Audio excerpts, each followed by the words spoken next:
Hey everybody, it's me! I wanted to just come in and make a quick video, except it won't be a quick video the minute I say that. I had such an awesome bike ride this morning and I wanted to share with you my success. I got Steve to tweak the handlebars higher, did a few test rides around the block. I felt like it was so much more what I needed it to be for me to enjoy a ride, and just had no clue that you had to do that much to a bike to get it so that it fit you. I mean, what did I know? You bought a bike, you rode it, you were a kid. That's all I know about bikes. But today I went out and took a path not taken for me. I knew it came back around because I looked on the map, but I've never been on this road. I took my normal ride and added a branch off here and a loop around there, and then I repeated some of the stuff I normally do or things I've just recently added that are still interesting to me. It was like a grand adventure. Like, what is that, Pee-wee's Big Adventure with Pee-wee and his bike? I just felt like it was just so awesome. To feel the wind against my skin, to feel one with the universe, just because the wind is lashing your body parts and the sun is shining and I'm just whipping along the road. And guess what I did? I surpassed my last ride. I rode 14 miles. 14 miles in an hour and 14 minutes, which meant I had a pretty stinking good pace, and there were a lot of hills in there, and they were the steepest hills I've ever approached on my bicycle to this date. But I made it through. And the energy and the endorphins that were flooding my body just kept me going on and on and on and on. It helped me, it propelled me forward. I mean, again, success breeds success. You're riding along, you're feeling great, you've done another thing, and you just want to keep going. And to explore a new area. I mean, that just thrills me to no end. So I don't have so many new areas I can go without crossing a big highway, but this was a big one for me today. So I'm very proud of myself. I burned a bazillion calories doing that for me. I know lots of people ride more than that, but hey, it's more than a lot of people do still. And if you're a person who felt like you weren't a runner, that you couldn't run, that you want to feel like you could fly, I mean, I used to have dreams about flying. And don't tell me those are about sex. That just crossed my mind. Someone will probably say, you know what that means, don't you? Anyway, that feeling of just letting go, like you could just jump into the air and swim through the air. I used to have dreams like that because I was a swimmer. But anyway, that's what it feels like. And so if you're a person who feels like they can't run, but they'd really like that experience of feeling sweaty and spent, like after a Zumba class, but something different, it's so wonderful. I really highly recommend it. I just had no idea. Okay, so there, I've gone off about my bicycle tangent and how much it has improved me in here, and I feel so much stronger. So much stronger. So I feel good. Good tired, the way you feel when you've really done something. Okay, so that being said, dinner last night was awesome. I cannot tell you how delicious that dinner was. And it was as much because of the sauce as anything else. I mean, the zucchini pasta is perfect, and you can do that without that machine, that Paderno, Spirulli machines. You can look them up. All you gotta do is take your vegetable peeler and do ribbons of pasta, ribbons of zucchini, and you have a little light pile of ribbon, and you just put some warm sauce. It's fabulous.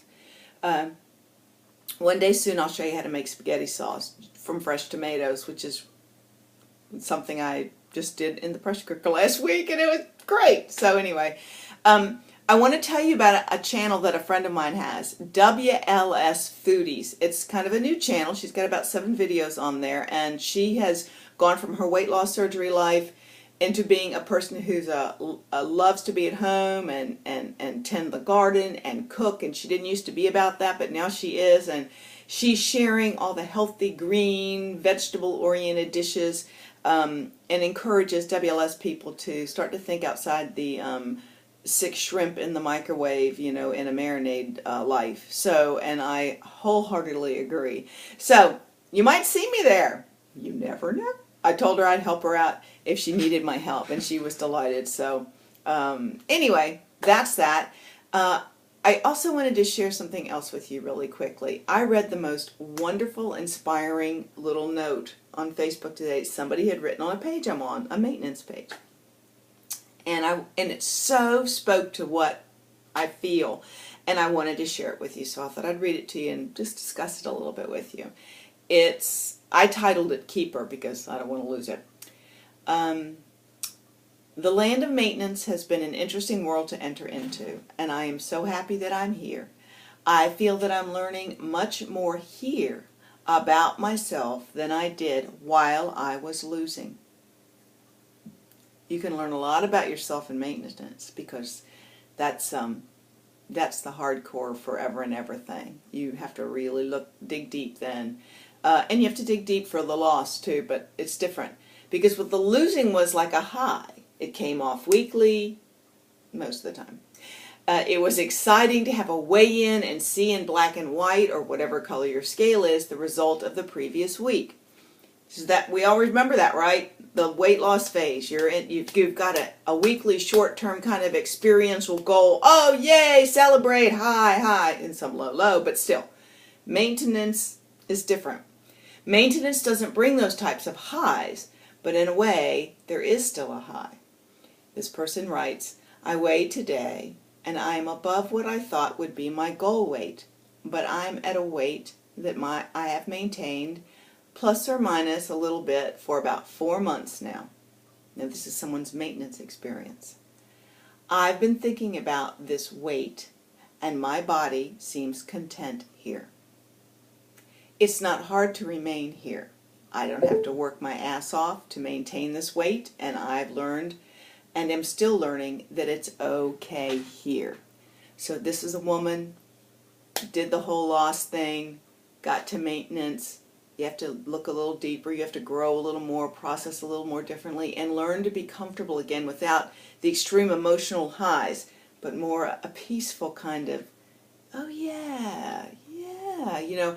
And when your body wants to redistribute, it's not always the end of the world. And if you're a little bit above what your initial goal was, which is a whole nother topic about how in the world did you pick a goal anyway, which I would like to address if I can remember to come back to it, the fact that in maintenance, you need to learn to kind of become more comfortable in your skin.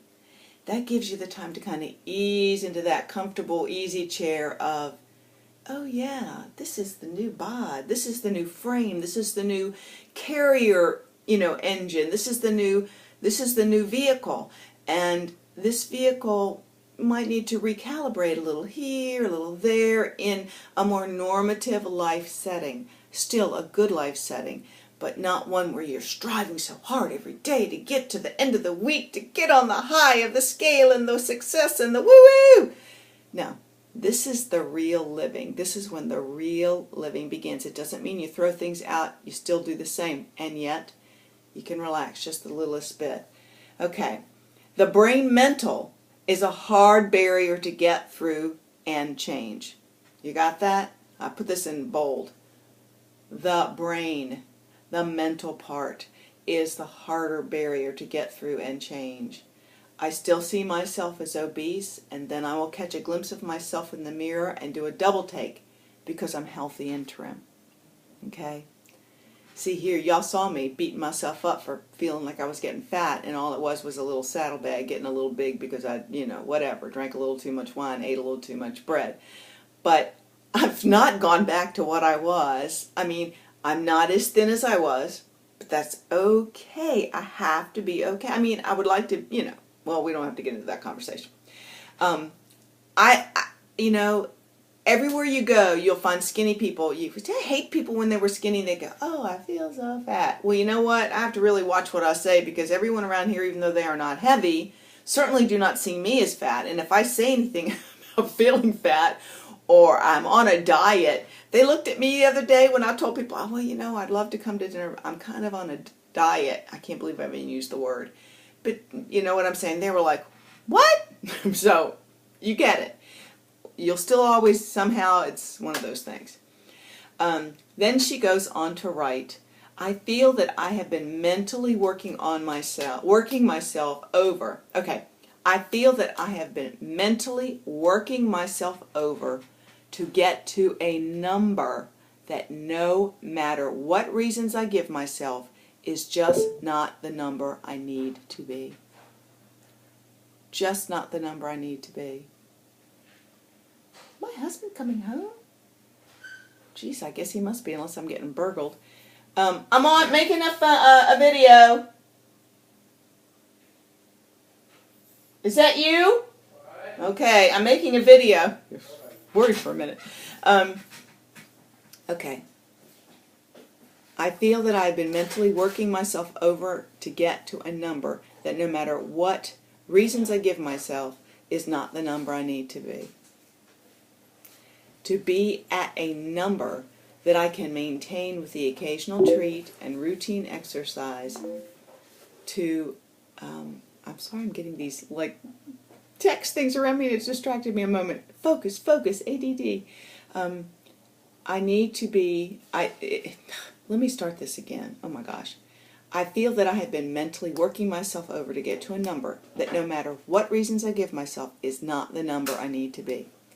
To be a number that I can maintain with the occasional treat, with routine exercise, normative part of your life, to go a day without exercise, to eat calories above what I ever thought I would need to maintain, I, believe it or not, am feeling my normal. See, you don't have to live that driven, striving, crazed, weight loss path life forever. I mean, you got to get that motivation, that mojo's got to be rolling along to get to goal. But you need to learn to live in a goal range, in a healthy place, in a healthy mental place. And you have to feel your way along. And it does take a season to take your brain off the fast track to goal and to the you're on the good plateau. You're on the plane of existence, the future plane of existence, and you will be able to live in that world with normative, routine movement of your bod and good, healthy food choices with the occasional treat. And you can flux and you can live and you can find your new normal. Okay, so my pace, she writes, my race, my normal. And I want to add something that came to me the other day. My health, my wealth.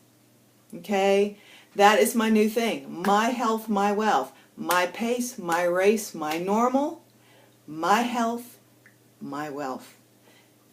Now the computer went off. Okay. So that, she says, I hope we are all able to find the acceptance and satisfaction of where our bodies like to be. It's not always going to be a normal BMI. It's not always going to be a weight. Sometimes too much emphasis is placed on those numbers. And we have to find the numbers that work for us, because each one of us are so individual. And I just want to say thank you, thank you, thank you. This Facebooker is Nikki Shakespeare. Wait a minute, I've got to get the right. Where are you, Nikki? I just I'm not going to be able to find it. It's Nikki something Shake. Oh, here, let me just look it up. N-I-K. It's not okay. Yeah. Nikki King Shakespeare. I was thinking of Nikki Miss Slinky Walker, because that's an N-I-K-K-I King Shakespeare. And this just really spoke to me. I hope it spoke to you. This is an awfully long video, but I needed to share. I gotta go. You guys, think about it. My health, my wealth. Your health, your wealth. I'll talk to you soon. Bye.